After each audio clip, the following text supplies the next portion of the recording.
በጣም ደስተኛ ነች። ያው ግን የዛሬ ደስታ ደግሞ ለነገ መከፋት ሊመጣ ይችላል።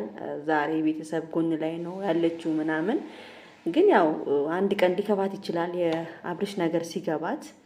እንግዲህ ያው እኔ ብዙዎቹ ዛፍዬ ምን ሆነሽ ነው ሩታ ላይ በጣም እንትን ጫና እየፈጠርሽ ነው ምናምን አላችሁኝ። ጫና መፍጠር ሳይሆን እኔ ትዳሩን ለቆ የሚሄድ ሴት ለምን ትሄዳለች ነው እንጂ እኔ ሩታን ጫና አልፈጠርኩባትም። ገብቷቸዋል። ለምን ነው ልጇ ባሏን አሳልፋ ለሌላ ሴት የምትሰጠው? ለምንድን ነው እንጂ ያልኩት ሌላ ነገር አልተናገርኩም። ለምንድን ነው አሁንስ? ለምን በቃ እቺ ሽለምጥማጥ ሄርሜላ መጣችና እኔ በቃ ልቤ ተሰብሯል። ለምን ልብሽ አይደለም ወገብሽ አይሰባበርም? እኛ ምን አገባን? እኛ ለምን ወገብሽ አይሰባበርም? የሰው ባል ቀምተሽ ለምታረጊው ነገር እኛ ምን አገባን? ለምን አትሰባበሪም? እንዲ ድፍረቷ አብርሽ ራሱ ይኸውልህ፣ አትሽለጥለጥ፣ አርፈ ራስህን ጠብቀህ ፏ ደመቅ ብለህ ሌላ ሴት ጥበስ። በቃ ሁለቱም ካልሆኑ ሌላ ሴት ጥበስ። በቃ ምንም መለማመጥ ምንም አያስፈልግም። የስራሽን ይስጥሽን ወታንግኔ ብቸኛ ያስቀርመሽኛል። አብርሽዬን አባት ማርያምን ዛሬ አሳዝነኝ። ሁሉም ጥለውት ሄዱ። ሩታም የፈለገችው ይሄን ነበረ፣ ተሳካላት።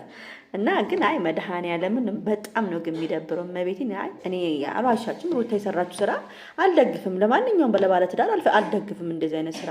ደግሞ ሌላ እኔ እንጃ እንደዚህ አይነት ትዳር መቀለጃ አይደለም። እንዲህ የሚሆን ከሆነ ይሆናል፣ መለያየት ከሆነ ደግሞ መለያየት ነው። ግን ሩታ በመለያየቷ ደስተኛ ነች። አይታችኋል እንግዲህ ዛሬ በጣም በሚገርም ሁኔታ ነው የመጣችው። ዛሬ ደግሞ ቆንጆ ነው በደፍቶባት ነው የመጣችው። አላቅም ብቻ እኔ እንጃ በጣም ያሳዝናል። እውነት ትዳር በእንደዚህ አይነት መልኩ ሲፈርስ በጣም ልብ ይመታል። ልብ ነው አንደኛ ነገር የሚያሳዝነው ልጅ ነው። እውነት መሀል ላይ ልጅ ሲኖር ባልና ሚስት ሲፋታም ልጅ ነው የሚያሳዝነው ከምንም በላይ እና ይሄ ልጅ የአባት ፍቅር ሳያገኝ ነው የሚያደርገው። ቢያንስ ሩታ ጋር ካደገ በጣም እንትን ነው እና ደግሞ ቤተሰብ አዲስ ነገርም ተሰምቷል። ሩታ እንግዲህ የሆነ አውሮፓ አገር የሆነ ሴትዮ ከሁሉ ነገርሽ ከልጅሽ ከሁሉ ነገር አድርጌ አውሮፓ ልውሰድሽ ብላታለች። እንግዲህ ሩታም ላስብበት ብላለች። እንግዲህ አስቤ እነግራለሁ፣ የሚሳካ ከሆነ አስቤ ሁሉን ነገር በአንድ የሚወሰን ነገር አይደለም። ይሄ አስቤ እነግራለሁ ብላ በጣም ደስተኛ ነበረች። እንግዲህ እኔ በጣም የሚገርመኝ ነገር ማለት ነው ታረቁ የሚል ሰው የለም እኮ አውሮፓ ሊወስዷት፣ አንዳንዶቹ ደግሞ እንዳትታረቂ፣ አንዳንዶቹ ጀግና ይሏታል። እንደዛ አይደለም ቤተሰብ ጀግና ምናምን ስላሉ ይሄ የሰራችሁ ለእኔ ጀግና አያስብልም። እመቤቴን ነው የምላችሁ። ይሄ ኪሳራ ነው። ይሄ ከሰረች ነው የምለው። ባሏን ከሰረች፣ ባሏን አጣች ነው የምለው። እቺ ሽልጥልጥ ሸለምጥማጧ ሄርሜላ ምንም እኔ አትመቸኝም። ዝም ብላ ነው የምትሽልጥልጠው። ነገ ተነገ ወዲያ እኮ አብርሃም ዞር ካለ እኮ መታ ትለምነዋለች፣ ለማኝ ማለት ነው። አንዳንድ ደግሞ እናንተ ኮሜንታተር በጣም ትገርማላችሁ። ለሄርሜላ አሁን እናንተ የሰው ባል ቀምታ ትዳር ለበጠበጠች ነው ትዳር ላበላሸችው የኔ ቆንጆ እሺ በዩ ምናምን አታፍሩም እንዲህ ስትሉ አንዳንድ ኮሜንታተሮች ምንድነው እንደው በየሄድንበት ትክክል ነን የምትሉት ግን በጣም ነው የሚገርመኝ እንዴት ነው ምኑ ነው የሚያስደስታቸው አሁን የሄርሜላ ስራ ምኑ ነው የሚያስደስታችሁ የኔ ቆንጆ ስታምሪ ጥሩ ስራ ምንድነው ጥሩ ስራ ይሰራችሁ እሷ እኮ ነች የሁሉ ነገር እንዲበጠበጥ ያደረገችው እሷ ነች እኮ ሩታን እኮ ውስጥ እንድገባ ያደረገችው ምንዋ ነው ደስ የሚላችሁ ምንዋ አትመቸኝም ሄርሜላ ማለት በጣም ባለግ ነው መጨረሻው አያምርም ሄርሜላ ራሱ ልንገራችሁ ያለ አብርሽና ሩታ ደግሞ አይላዩም ነገር ታያላችሁ ሁሉ ነገር እውነታው ደግሞ ወደፊት መውጣቱ አይቀርም ተለያይቶ አይላዩም እነዚህ ልጆች ግን እቺ ልጅ መቼም ቤቱን እየበጠበጠች የነበረችው ካስተው አፈቅራለሁ እስከምትል ድረስ ባልና ሚስት አብሮ ቆሞ ነው አፈቅራለሁ እያለችው ከሷ መለየት አለባት አትሆንም ያለች ሴት እንዴ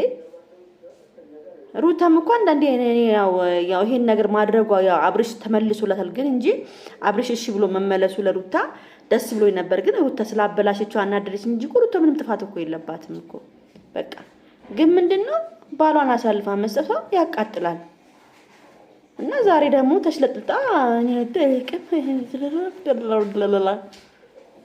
እዛ ገደል ግቢ እባክሽ ወደዛ አንተ ደግሞ አትሽለጥጥ እናንተ ደግሞ ወንዶች የአብርሽ ጓደኛ የምትባሉ የወንድ ሽልጥጦች እባካችሁ ረፉ ሼም ነው በመድኃኒዓለም ምንድን ነው እናንተ እኮ ነው ያፈሪ ልሞት ነው እንዴ ፈሩ እንጂ ትንሽ ፈሩ በቃ አብርሃምን ተውት ሲለ ትንሽ ጊዜ አብርሃም በቃ ለብቻ ኩን እስቲ ራስን አዳምጠው ከራስ ጋር አውራ ማን ነው የሚጠቅመኝ ማን ነው የሚጎዳኝ ብለ ራስን ጠይቅ ሁሉም የሚያሽቃብጡት ለነሱ ዩቲዩብ መታያ እንድትሆንላቸው ነው አንተ ስትገባ በየቦታው ዩቲዩብ ይነሳላቸው ይታይላቸው ለዛ ነው በቃ እስቲ ራስን ብቻ ተቆጣጠር ማርያምን ነው ማለት ለማንኛውም ቤተሰቦች ይሄን ቪዲዮ ላይክ ሼር ሰብስክራይብ አድርጉ የራሱ አሞኛል ቶንሲል ታምም ያለ ደግሞ ስፖርት እየሰራው ሻንቀጥቀጥ እያለን ነው እንግዲህ ቤተሰብ አይታም እንደዚህ ከሳከሳ እያለን ነው ፍቅር እንዴት ነው እንዴት ነው የምታብሊው አመዳ ቻው በሉ